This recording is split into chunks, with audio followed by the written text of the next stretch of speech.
Welcome to learn together. मैं हूं संजना और हम लोग देख रहे हैं Bihar state social science paper 1 के क्वेश्चंस को। तो यहाँ पर एग्जाम्स में जो क्वेश्चन पूछे जाने वाले हैं उनको हम लोग चैप्टर वाइज देख रहे हैं। अभी हम लोग ज्योग्राफी को देख रहे हैं और ज्योग्राफी में हमारा जो चैप्टर है ये है क्षेत्रीय अध्ययन। हमारा चैप्टर कौन सा है?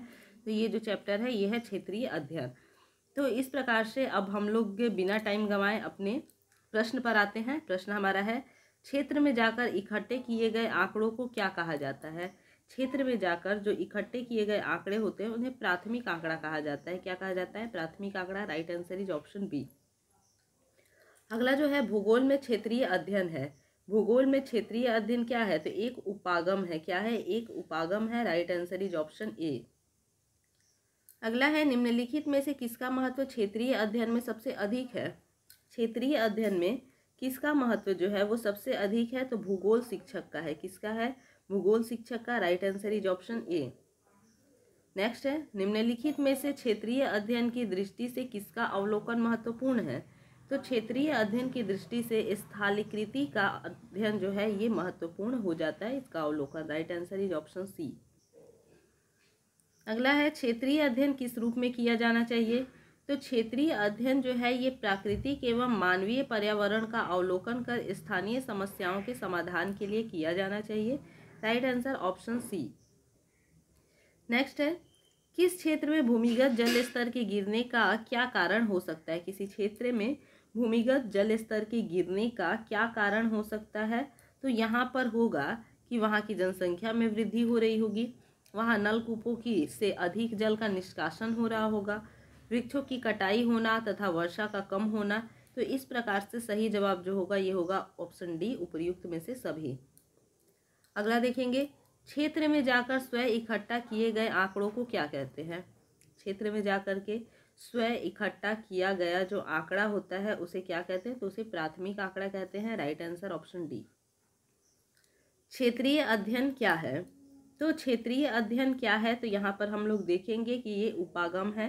क्षेत्रीय अध्ययन उपागम है। Right answer option B. भूमि प्रदूषण से बचाव का तरीका क्या है? तो भूमि प्रदूषण से जो बचाव का तरीका है वो क्या है? तो वो है रासायनिक उर्वरकों का प्रयोग कम से कम करना। Right answer option B.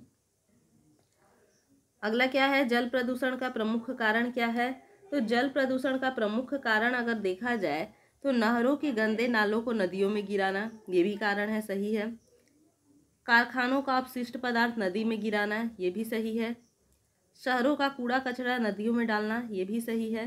तो इस प्रकार हमारा जो सही आंसर होगा वो होगा उपर्युक्त सभी, ऑप्शन डी।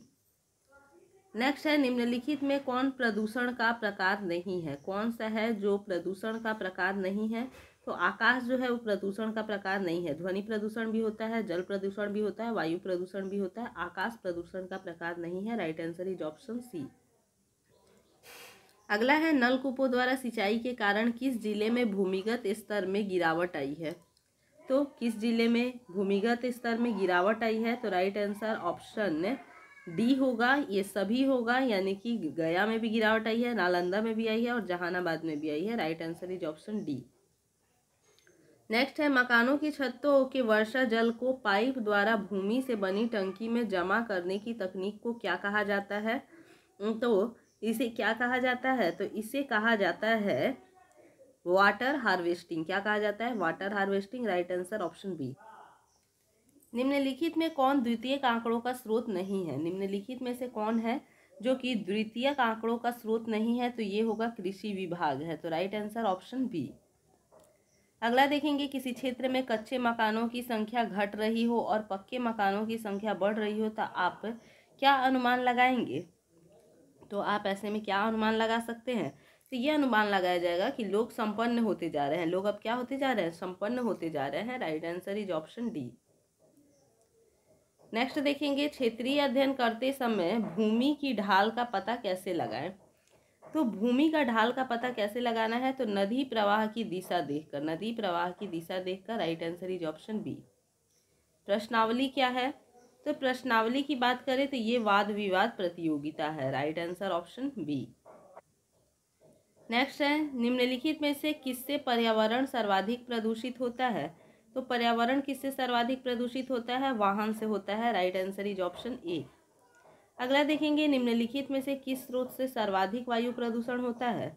तो सर्वाधिक वायु प्रदूषण जो होता है तो इसको हम लोग देखेंगे तो ये घरेलू ईंधन से होता है। Right answer is option number A.